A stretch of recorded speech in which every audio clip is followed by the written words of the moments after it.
Une pour les meilleurs. Nico Business Car number 1. Nouvelle Jérusalem. Nico Business les meilleurs. Oui les meilleurs. Oui les meilleurs. Nico Business l'exemple. Oui l'exemple. Oui l'exemple. Il est l'espoir de la jeune. Nouvelle Jérusalem. Nico Business Car. Nalobi boya awawa. Bozala décité. Mituka nyoso. Confort. Garantie assurée. Kilométrage normal. Bamituka yote na prix à bien. En plus, incomparable. Prix abordable. Nouvelle Jérusalem chez Nico Business Car. Tukuna importe miotoka ya kuachana. Kisha ekunafanya vente na location ya miotoka ya kuachana. Achat sur internet ni tayari. Nico Business Car ekunauzisha miotoka ya kila namuna. Nico Business Car chez Jean-Jacques Chilumba. Tuko ku numéro 102 Manyema kwa Kimbangu. Nico Business Car ukitafuta ku Twitter igasimu ku 099 701 81 134 wala 085 34 27 171. Nico Business Car, King of Pickup. Nico Business Car, la rapidité. Nico Business Car, l'excellence. À Kiamungu. La Nouvelle Jérusalem, chez les Nico Business. Tonton, ce n'est pas de la magie. Voyons, c'est qui a motoka? Putain.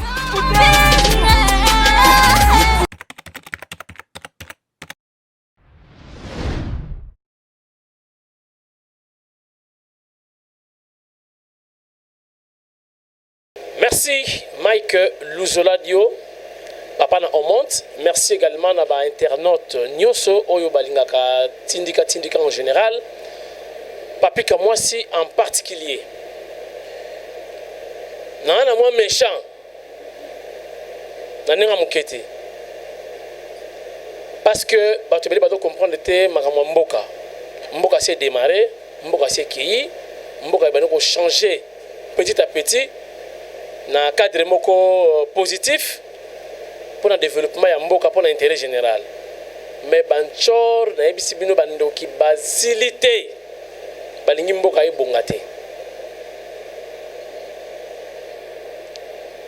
Mama moko asali voice na ina kintandu. Soulèvement populaire, bantandu bago lutuka munanzila, lubaka machete, lubaka tala. Mama soulèvement populaire d'Ingwaku, oui, soulèvement populaire ngeze ketinki ane kao ane pillage o batu bafuiri wunu ngekati kwa uzingila munu kizeyiko utadia luku utadia mbondi utadia munsambu yendungu matubulu insanga ditukiri olingi nini osali voice ba panza na bato Banane Congo, Lutuka, Yerodia, Keti Ruberwa, Weri kuna Congo central. Oh, Elaxinin. Soulèvement populaire aux alatés. Soulèvement populaire égale pillage, égale chaos. Si vous avez un voice, wana banaba Congo, Lutuka, Munu Wananko, Kituki diku, Katutuka ko. Oui, Katutuka ko.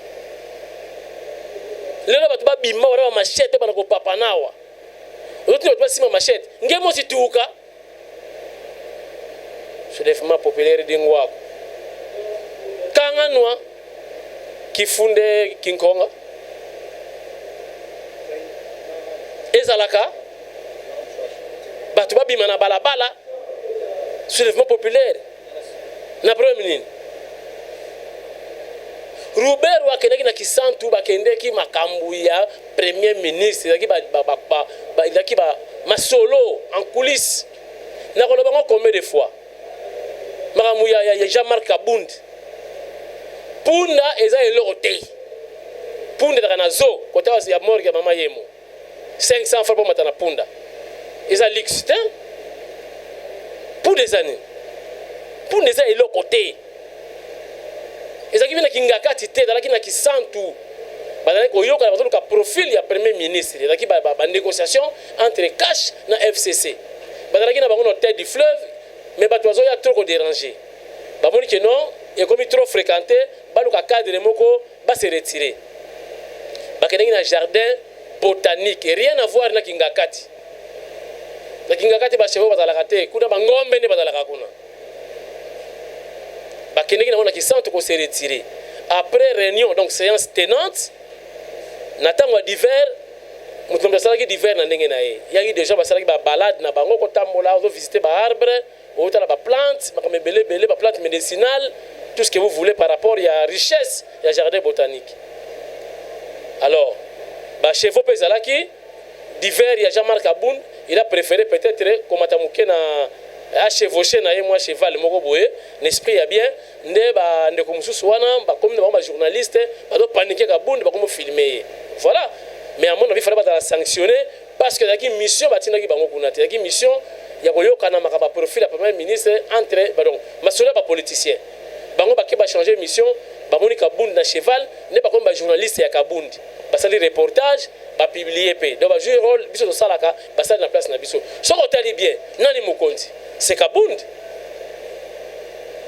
parce que bino boke na dialogue boke kosolola bokomo filmer masa na bino bozo paniquer parce que nous les journalistes on ne filme pas n'importe qui to filmaka moto aza na impact moto aza na vidéo nanga ekosala succès nakofilme te neti exemple namoni na polumiaka na filme na polumiaka kaka mpo na esengo non nakofilme moto oyo aza na impact nde bafilmaki Kabundi parce que Kabundi avait de l'impact na kati ya bamasolo wana e impact na ye yango ezomona na vice-président premier vice-président de l'Assemblée nationale.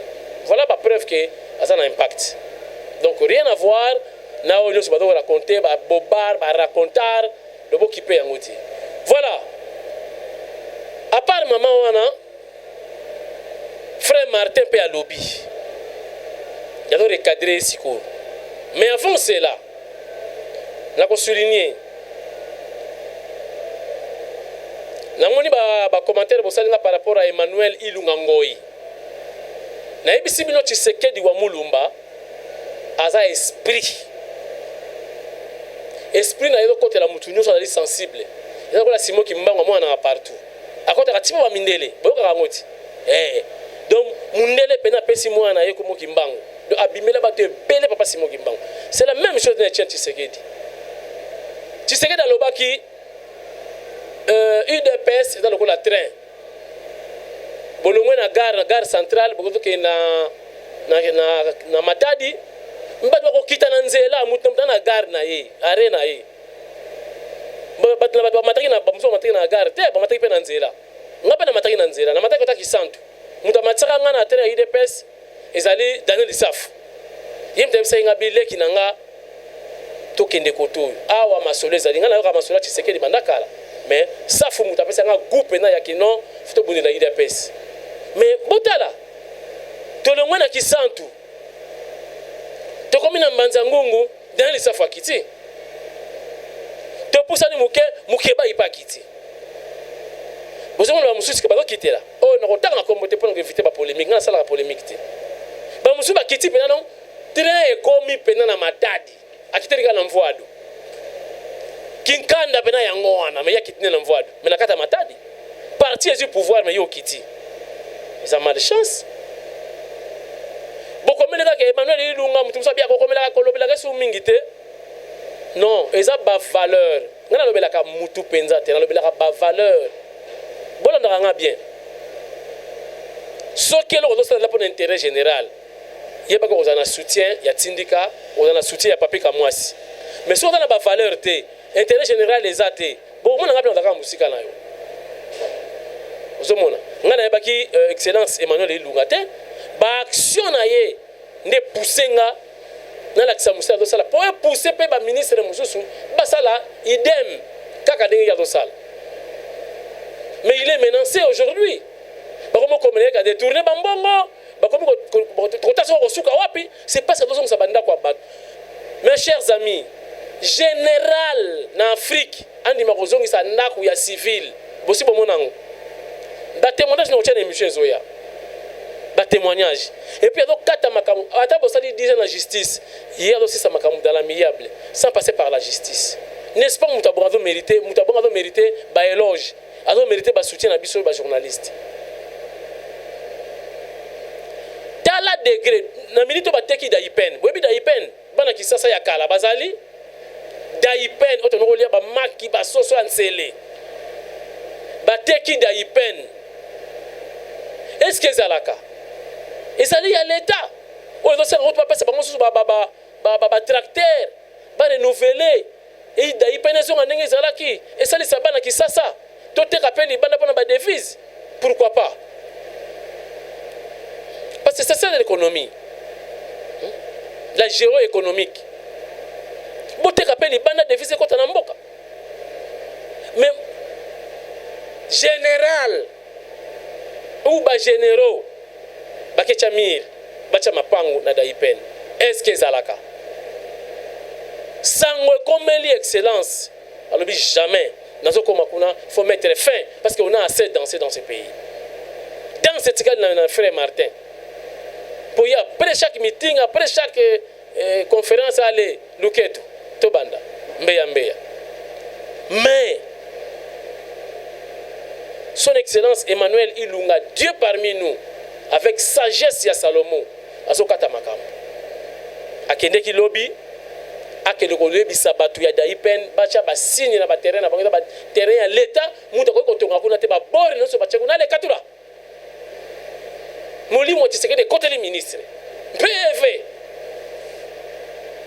botalaka même ce qui a été descente ya excellence et après ça ayaki kokata makambo oyo e bato etikalaki bakufa bamaraîcher na bachef coutumier bourgmestre témoin non bokoyoka na batémoignage bato ndenge balobi par rapport à excellence ndenge alobi nga na kotya commentaire tro te kuba mosu abitika jalelo naosala jalelo te soki mpe ndeko na yo asali mosala ya bien aza ministre awa te aza bourgmestre je vais l'appuyer parce que tozoluka changement parce qu'on a assez dansé dans ce pays il faut makambo échanger. Regardez, et puis on se retrouve tout juste après pour la suite de cette émission. Entre les temps, nous avons recadré frère Martin à lobby d'investisseurs américains baoyati. Nous avons recadré Sikoyo pour nga Lambert Mende ya Fachi, Lambert Mende na bino. Oya ko beta to beti. Fachi pepele na kisanga na minute pepele bayambi nga mope na ndimagiti. Merci Nandeko Baruti. Bango équipe d'avance, bazalaki déjà kuna na masolo na Monique Musala Kitoko. Voilà. Papa na monte Mike Luzola dio. Tindika bango di.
Donc on va marcher à pied avec la chaleur. Oui.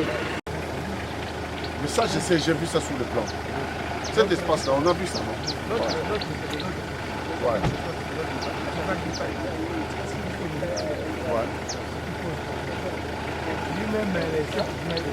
Il vient de m'appeler, mais là c'est... Même là, tu as dit que ça la débutation avec l'interne.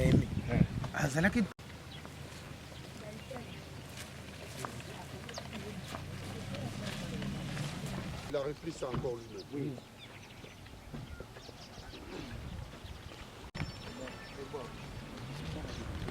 Il y a des bornes partout là. J'ai tenté de l'appeler, je ne sais pas qui la voir. Donc je vais les rappeler, je suis à Malou. Je suis sur le terrain, donc en remontant, je ne sais pas. Chef, kaka nzela boye santé d'abord boni. Santé za kitoko. Ouais, la fois dernière toyaki tomonaki banayi kolobaki makambo ya mikolo ezoya. Nde olobaki makambo yango. Bon ba conflit ndenge bandaka kaka ndenge wana te. Siko ba conflit kimpoko na général Kalume na Daipen. Ba conflit yango na toko tala conflit na bango. Siko awa na construire awa. Bon ndenge na yebi histoire za général Kalume mutatongi awa. Tongi na ba enclos ya kimpoko na Daipen. Siko bino bankumu bozana information te boyebele wote.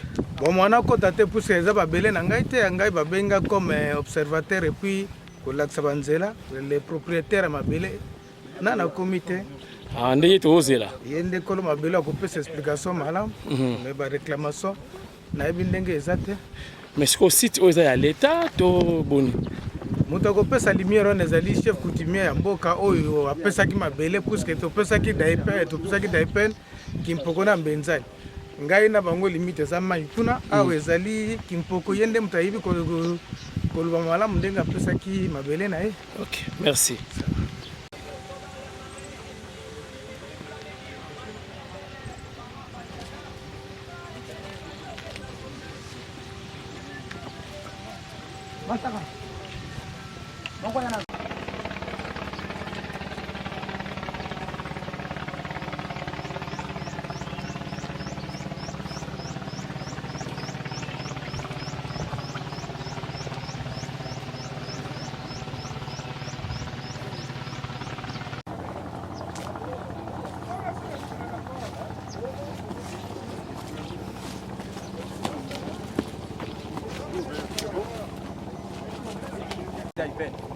Oui, mais tout ça c'est Daipen, c'est pas c'est les limites que lui a imposées. C'est ça, mais c'est ça. Il est sans titre avec ça.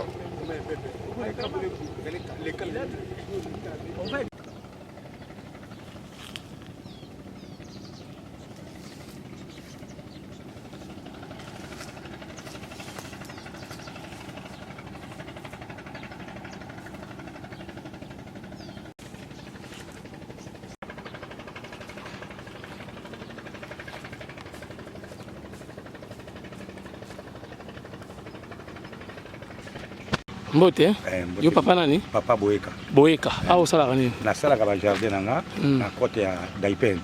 Parce que là mabila Daipen. Bon, yango toujours salaka pour tout se prendre en charge na bana parce que talaka misala musu ezate mais to salaka jardin pour na wala iseko. Siko mir o espace yo ya Daipen.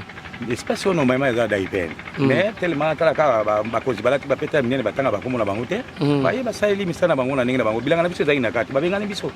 Mais heureusement que moi on a monté au ticket côté d'Aipen, les autres c'est la porte publique. So un ministre bon batanga makonjala batanga kabango te aza général.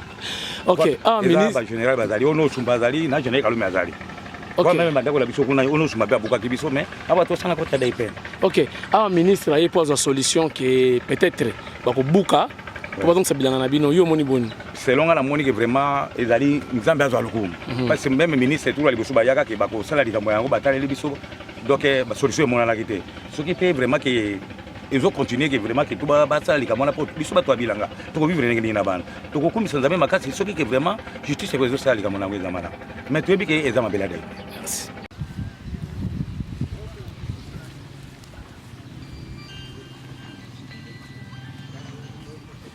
Mais on ne va pas l'attendre. Dites-moi, vous connaissez la limite ou pas? Non. Bon, vous connaissez pas la limite, nous on va partir.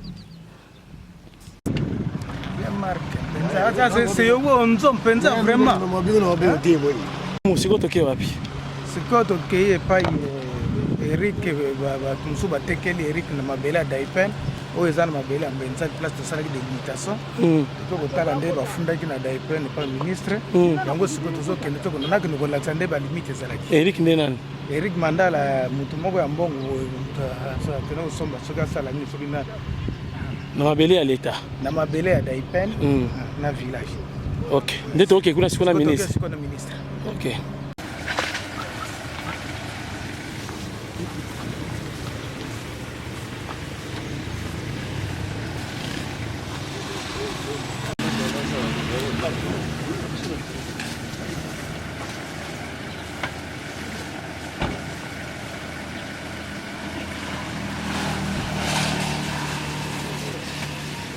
attendez chez les chefs coutumiers là. S'il vous plaît, s'il vous plaît. Oh, Zalia. Bambo bakati. Wana. Bambo Ah, si, si. Bambo bakati oyo. Ouais. Espace ya cimetière ezali cadastre na numéro na. Kobana na bambo oyo. Pi kende boye espace ya na ba tsinga ko bilongo propriétaire à Il faut pas nous sous-estimer. Et puis na mupanzi ya Daipen ba borne limite à village ezali. Ah, ok. Daipen azika village eza wana. non wana Daipen village eza kuna. Ah, ok. Kuna ba concession ya OVD là ba ome ba médecins sans frontières ba même c'est OMS. Je sais pas. Mais ils ont mis des panneaux là.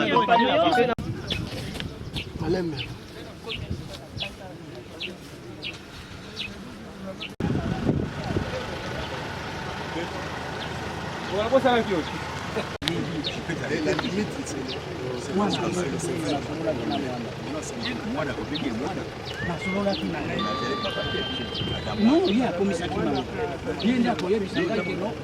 non, Daipen aussi, vous ne mettez rien. C'est ça le problème. Pourquoi vous serez Daipen? Il faut créer un incident ici. Daipen Hazard. Et de même. Voilà. C'est le ministère de l'Agriculture qui nous ont saisis. Ils ne sont même pas là. Donc il faut mettre des grands panneaux pour délimiter, de telle sorte que les gens ne viennent pas construire ici. Il y a un incident en mettant le panneau de Daipen.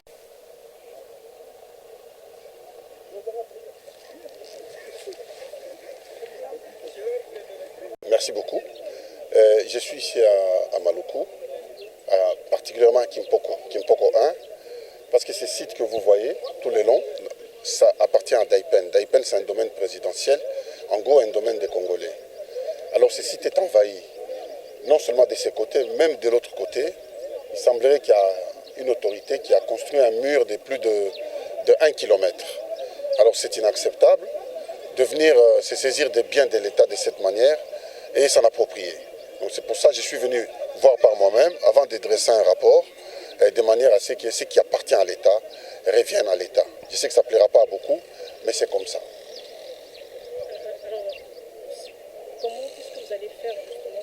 Déjà ici, il y a le plan qui a été fait avant moi, il y a un arrêté.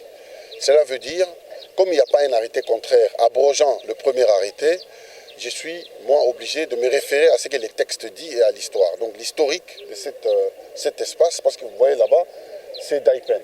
Alors si les gens lotissent par ici, la Daipen ne pourra même pas accepter à ces usines.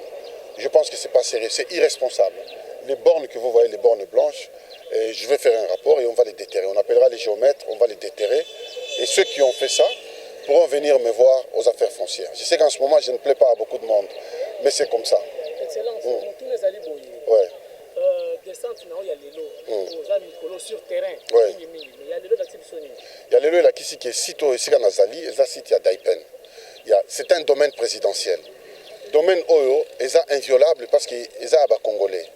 Alors, Batumusu Baye, Bazuindambu, il y a Lupango, Baklotirango, Mususupe Azuindambu, Baklotirango. Alors qu'ils ont réservé pour la Bilanga.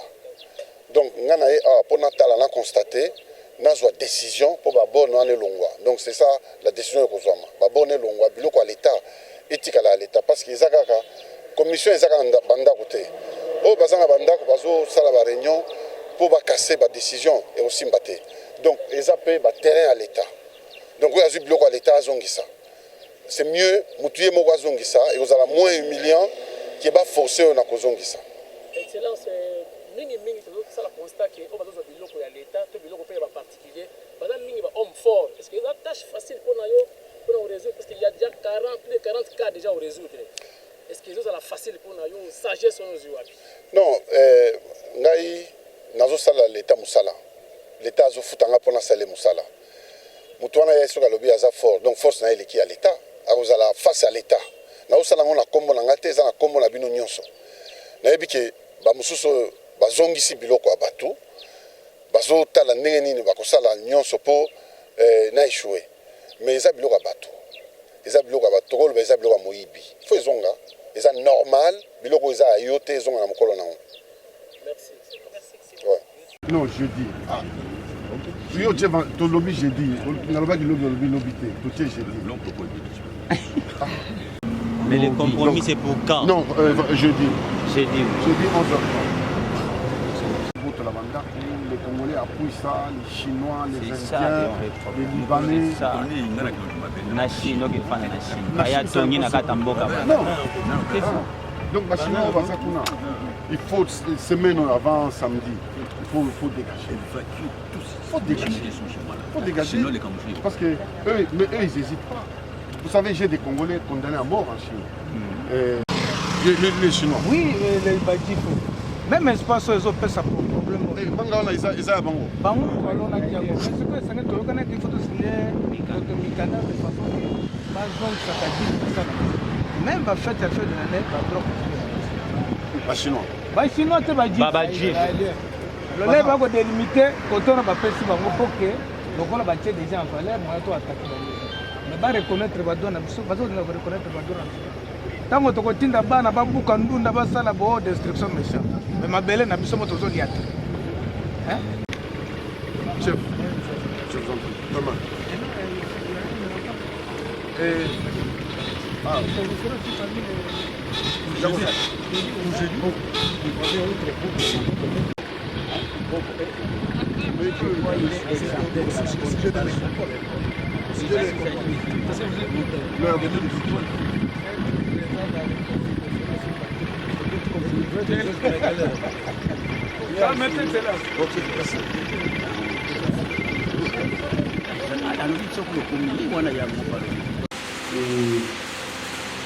Je suis heureux que nous puissions enfin clôturer ce dossier et que, à travers cet exemple, que beaucoup de nos compatriotes suivent, que ça crée vraiment la paix sociale. Parce que vous savez, sur notre sol, 2 345 000 km², il y a énormément de conflits fonciers. Les gens s'entretuent pour ça. Mais là où les gens peuvent s'entendre, on ne peut que pousser les appuyer. C'est une très bonne chose. Et je suis sûr que quand je ferai rapport au chef de l'État, il sera très fier de nous. Donc, nous allons passer les textes.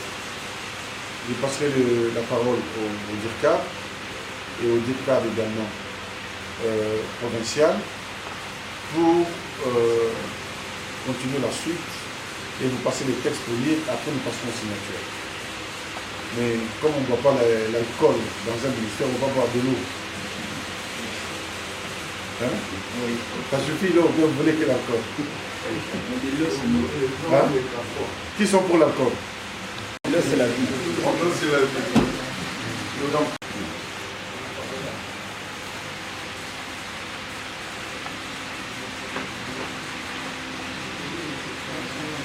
ndenge biso banso toyoki bokonzi ya mabele na mikanda na oyo tosololaki na suka awa biso banso tosepelaki tobetaki maboko po te likambo lisila oyo ebandaki mikakatano bamareshe bachef coutumier lokola biso banso ezali mboka ya biso banso mboka ya biso eloba na munguru hein biso banso tozaba na 1900 hein moto moko abangisa moninga azate donc tosilisi likambo kati na bosembo na boboto pe na bolingo sikawa toza kotia kaka linzaka protocole d'accord ndenge tosololaki na mikolo oyo milekaki nde pesa sika lokasa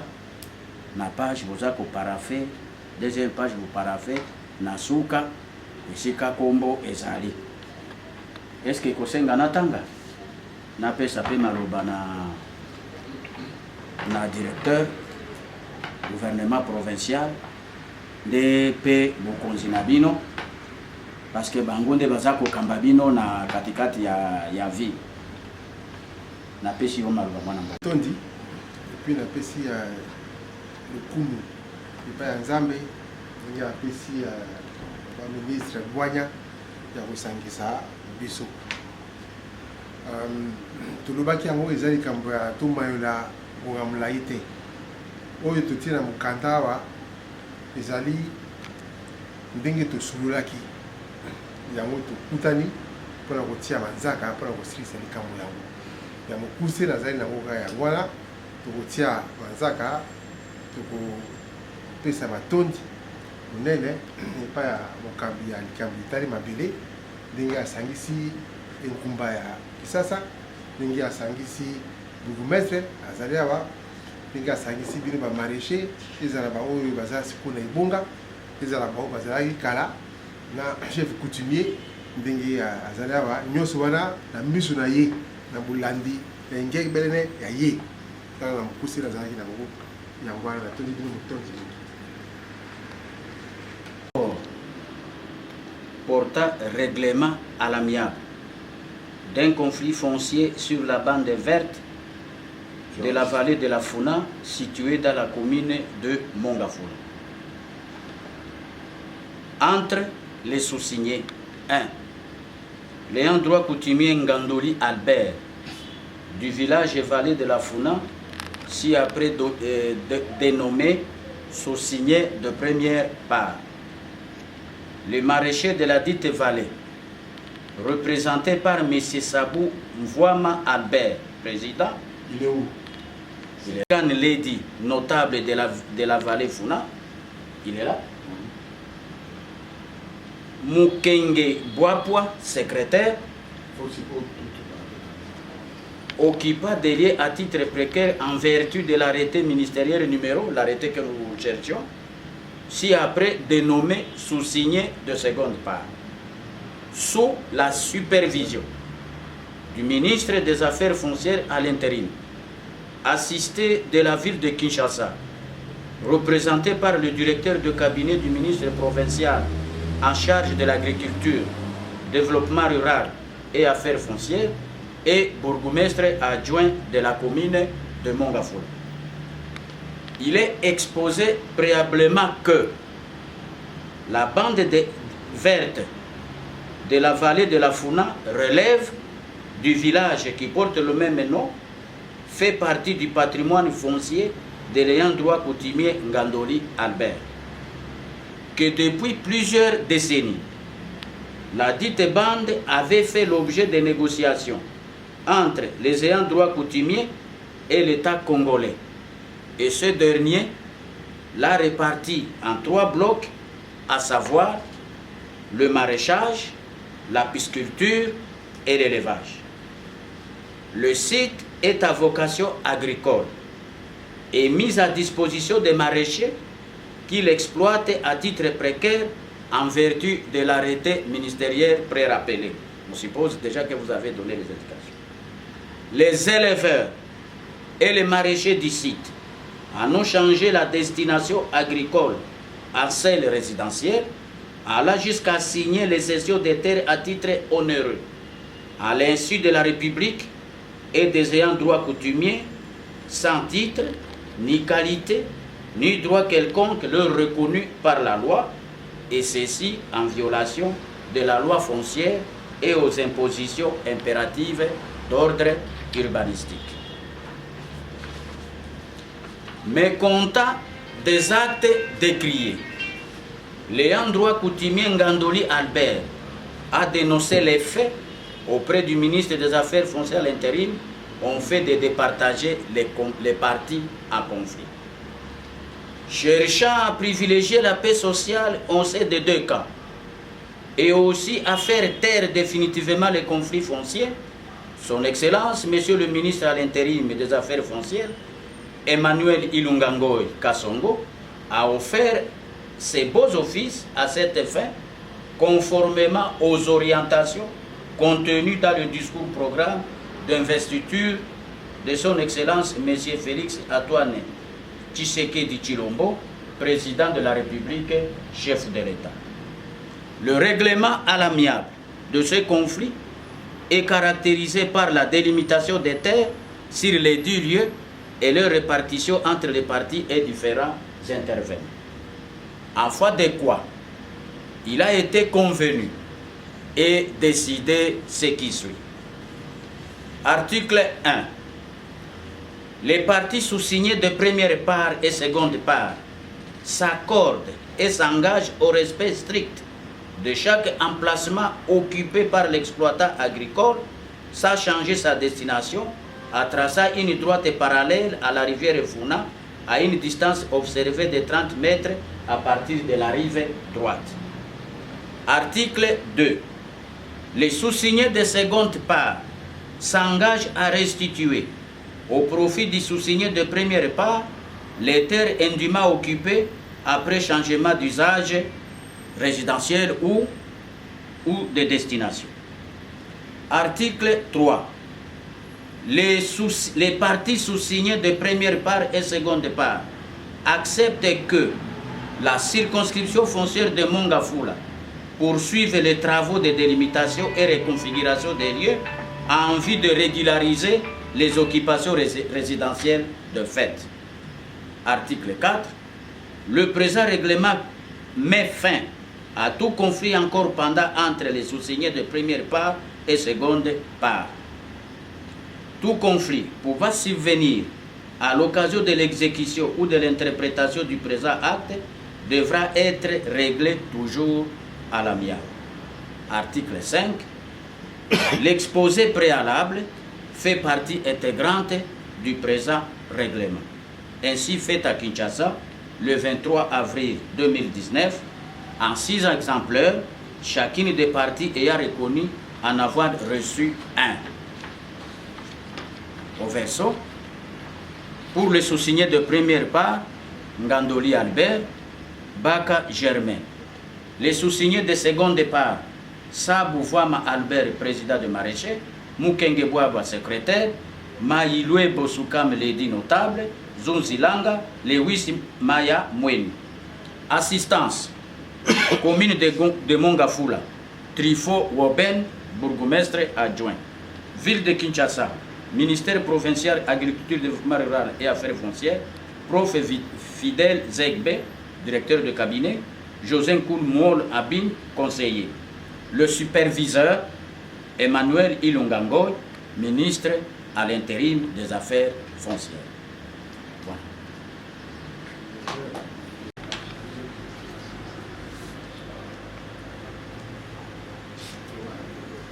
C'est le bourgmestre de Mongafula. En bas de page. Prince Ngandoli. Coutumier. Non, pas sur chaque page. Sur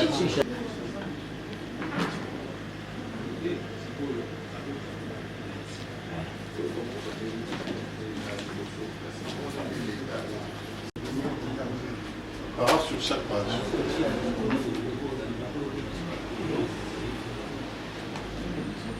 Non, non.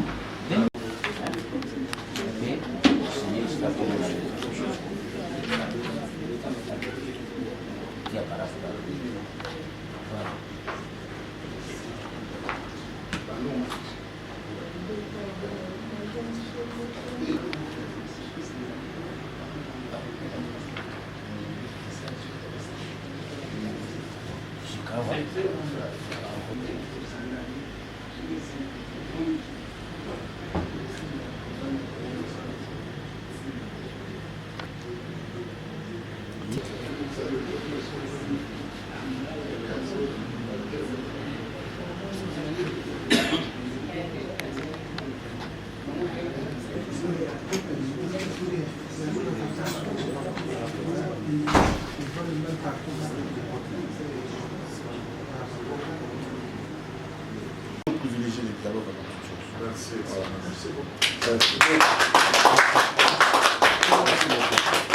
Ils vont boire de l'eau.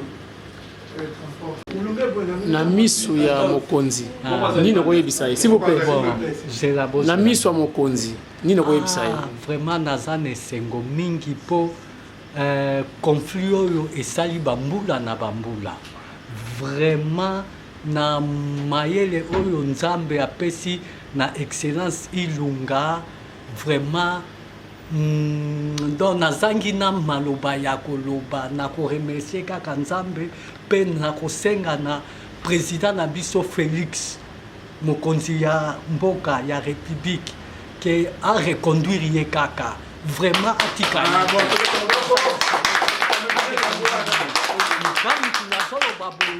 je suis le prince donc naza autochtone ya province ya ville province de Kinshasa papa oyo aboti ngai azali président intérimaire ya ANATC, c'est-à-dire Association nationale de chefs, Alliance nationale des autorités traditionnelles du Congo.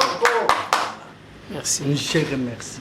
Les sentiments sont des sentiments de satisfaction, comme venait de le dire mon frère. Donc, nous manquons de nous pour exprimer notre joie. Et ce que nous demandons, comme venait de dire tantôt mon frère, c'est au chef de l'État, son Excellence Félix Tshisekedi, de reconduire son Excellence, Monsieur le ministre Emmanuel Ilunga. Parce que la sagesse n'est pas du fait des années de naissance. Il est vraiment sage. Voilà, je manque de mots pour exprimer notre joie. Conflit, c'est en tout cas, pour Nangai, na sepeli mingi na mayele oyo ministre Emmanuel Ilunga asaleli pour na conflit akuti yango bambule bele conflit même ngai avant comme président na kutaki conflit oyo esila kate entre biso na chef coutumier Ngandoli mais tout d'un coup Excellence Emmanuel Ilunga asiliseli biso yango vraiment pour na esengo na ngai na ya population na biso maraîchère tozo senga na chef de l'État Félix Tshisekedi oyo papa alelaka mikolo nyonso pour na kobongisa mboka oyo Congo a continuer kosala na bato mayele boye bato mayele boye bazopesa nzela po Congo ekende liboso kimia pe ezala na kati ya Congo azo ba jeune ya mayele même ministre na biso akuti kokende ya notable hein à mon avis au moins un peu compliqué est-ce que la liste satisfait na décision à Mokonzi merci beaucoup nazali satisfait parce que likamoyo e umeli tout le temps tozana baguerre belé pour makamwa mabele mais to remercier son excellence Emmanuel solo tozoko tambola bitambola tambola mais toye kozwa ligne de conduite pour na nini l'organisation ya salilelo lo to lingaka vérité za po tozali ba congolais ba ko benga biso ekolo musute toza ba congolais il faut toyokana pour to développer mboko alors azali nano njoto makasi son excellence le président de la République a dit que la biso yé la carte affaires foncières parce que ce qui a longoli tokozaka na mindondo a dit que la biso yé ba maraîcher ba sepeli parce que ici kabituma moi changement ba parole les en kate mais to lobby a dit que la nano na titre foncier biso to ko famde ba longola yé non yende akunda bino yende akuna biso mais yati kalampo a même ligne de conduite a bien po et si ka mindondo ezali il faut kimia ezala. OK merci Ndeko Baktani ngai nazali Ndeko Moïse naza maraîcher parce que ba démarche au de salaki yango tout le monde dit que ba démarche to salaki et aboutir quelque chose parce que souvent ezaka conflit so tout le monde ba coutumier ba leki vraiment mité mais ezaka bien té. Alors, mais lelo, papa ministre, a sungi biso, a kateli biso conflit oyo. Donc, conflit oyo katami vraiment na bolingo. Nandenge mukande zali, oyo to sali, oyo to tche mokoloto, to moni vraiment que ezape un avantage na biso ba oyo to zana bisika wana. Parce que to zaka vraiment na ba document oyo, pesa biso vraiment nguya makasité. Mais, nanzele ya likambo oyo, nde sali peke tozwa ba titre oyo makasi ko bomba biso ba oyo tozana sika wana oyo tofanda tosala ba pe totonga tozala kimia elongo pe na bandeko na biso ba coutumier yango wana féliciter na féliciter papa ministre na idée ya kitoko oyo auparavant to mona eta musako kenda côté eta musako kende boye mais nzoka d'une part ezaki pour avantage na biso papa mokonza mboka papa Félix Tshisekedi Tshilombo tosengi vraiment mokonzi ya liboso ya mboka tikela biso papa Emmanuel Ilunga atikala kaka na affaire foncière po mobulu ezala te yango na féliciter mingi président de la République Félix Antoine Fachi ikolo ya Bwanya nde ya kotira biso ministre ya Bwanya aujourd'hui abat la xénophobie na valeur de la Funa aujourd'hui abat le tribalisme aujourd'hui n'a passé 33 ans de vie à jeunesse na vallée de la Funa, le peuple d'abord, le drapeau national. Le lot a sécurisé à cause de mon héritage, bien, le peuple d'abord. Heureusement que ministre, le peuple d'abord, la xénophobie, parti, tribalisme, parti, l'égoïsme, parti, vive le Congo et le peuple congolais et le président des Congolais, le peuple d'abord. Ok, merci mingi. Ya liboso na tondi na nzambe oyo abongisi na moment opportun. Ati na biso ministre oyo ya mayele ya Bwanya. Je crois pas hasard ezalaka te. Nzambe abongisaki na mabongisi na ye ke lelo to ya ko ministre oyo tango yoki makelele na terrain ye moko pe asali nini aketi akoessuyer pe ya ye makambo ya lobi ke non ba guerre nyonso ya monde esilaka nini na dialogue yango asangisi ba maraîcher na ba coutumier pour liboso ezalaki soki maraîcher coutumier aleki wana koyoka kofinga ngai bourgmestre nani atali kolesika wana te mais lelo je suis sûr et certain que vraiment Papa ministre, merci. Nous avons bakisa odisu mayele belé pour que ba conflit nyonso tozana ngwa ici là. Na occasion oyo na ningi pena profiter ko yebisa que prochainement peut-être to komemona cimetière Kintsuka. Kuna pe mwa mobulu musuza makasi ezali kuna. Bwanya oyo pesi na. Voilà. Ça c'est le document, le protocole que nous avons signé. Qui garantit et qui scelle notre accord.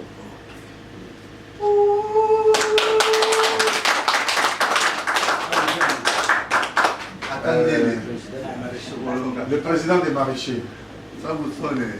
C'est le président des maraîchers. Merci. Merci, excellence. Voilà. La commune. Dans la commune de Montbakona. Représentée par le bourgmestre. Et la ville de Kinshasa. Et enfin, le ministère des Affaires foncières, j'ai remis au directeur des cabinets. Et ça, c'est notre archive. Voilà. Bon. Merci, Luzola Dio, Papa Normand. Roger Mutombo, na France. Moi, en France, il y a solo. Roger Mutombo, Roger. Et merci également à Dengi Mayar Montana Kaka Dengi. Merci la président Nico Business Mokonza ba pick-up Mokonza mituko ya luxe na Katanga. Merci na Lokio Jean-Michel Lokio. JP Kananga na Mikili. On a staff ya Papika Mwasi. Il y a France, et pourquoi pas Isabelle Moudoro na Belgique, dans la Belgique kitoko. Kalamingite, na kita kikwiti, bana kikwiti boze na nazoya. Kalate nazoya déjà. Voilà. Tout le cadre nos frères Martin. Tu vois que la mouka, en réalité c'est Koufi. La mouka Koufi nango. Moïse Katumbi, Azun Kanda, donc bientôt de retour à Kinshasa, la Katanga va lobby 48 heures.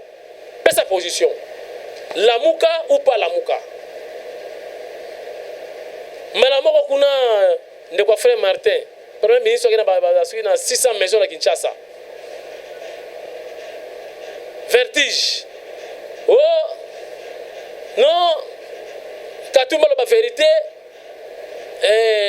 Azawapi. Si on change la position, tu peux bien chauve-souris parce qu'il veut se positionner. Mais il peut se positionner. Vous avez une opposition. Vous avez une alliance.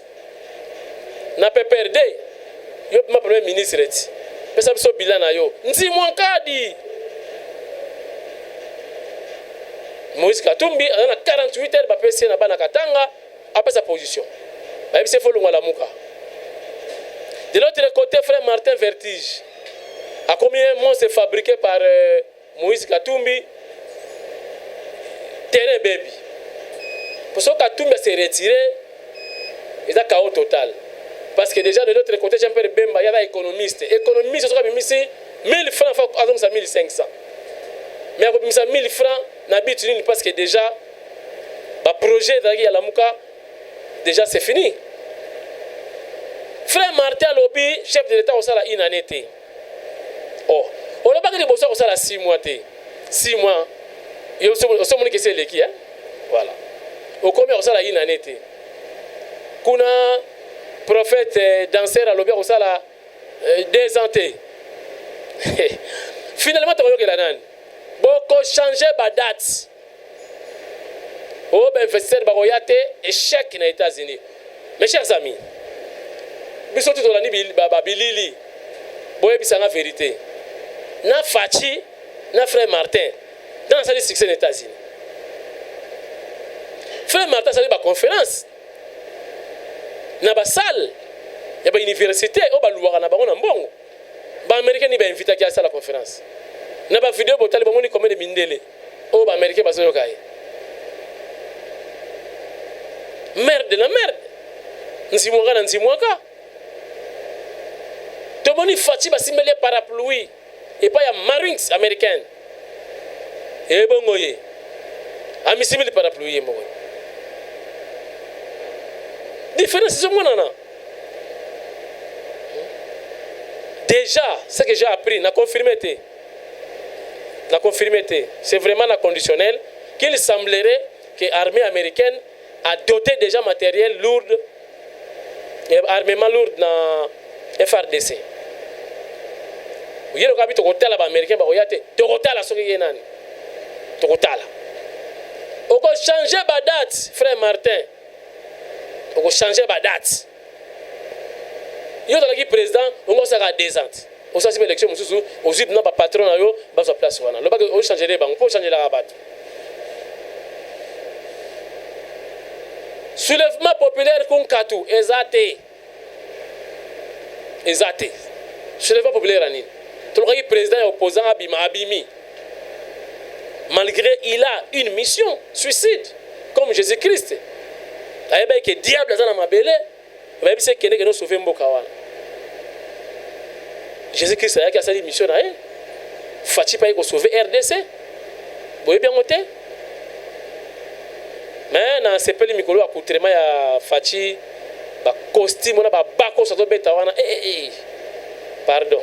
Couturier wana aebi 2 fois te ba costume wana ezo pesa ba bako wana ba safari wana esima mokonzi nde boye ba tenyo mikolo fe kota na mode surtout mikolo to boka na ba kazaka to kota na ba tenyo wana pour balanda donc suivez les guides quoi.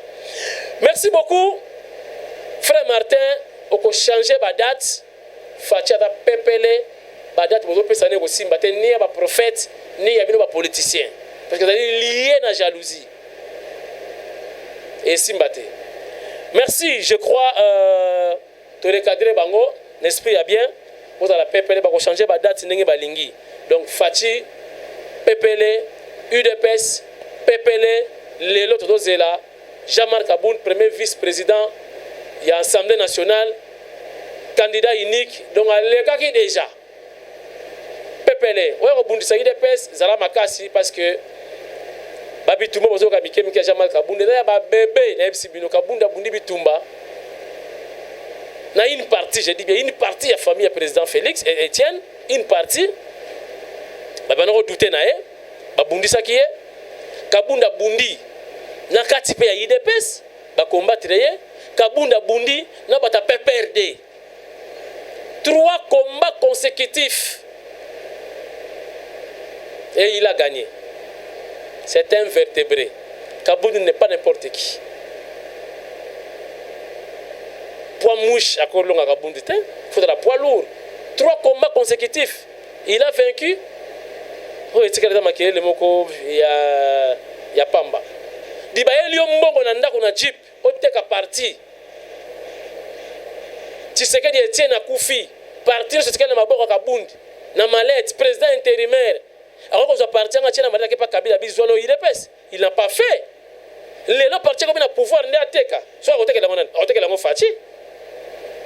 Donc on a eu des pèses, attaquer les Fati. N'est-ce pas, ça ira bien. Soit attaquer les pèses Fati. Pour y dépêcher à Fati. Nzimwanka. Banaliser Simbate. Beaucoup tati. Beaucoup tati. La mère Mende, yo te recadrer bang. Merci. Et M. Sili, bino tu bolingaka tindika bozalaka en contact. Tous à la biso. Ma bezati. Tous ensemble pour un intérêt général. Bye bye, ciao et à la prochaine occasion. Merci.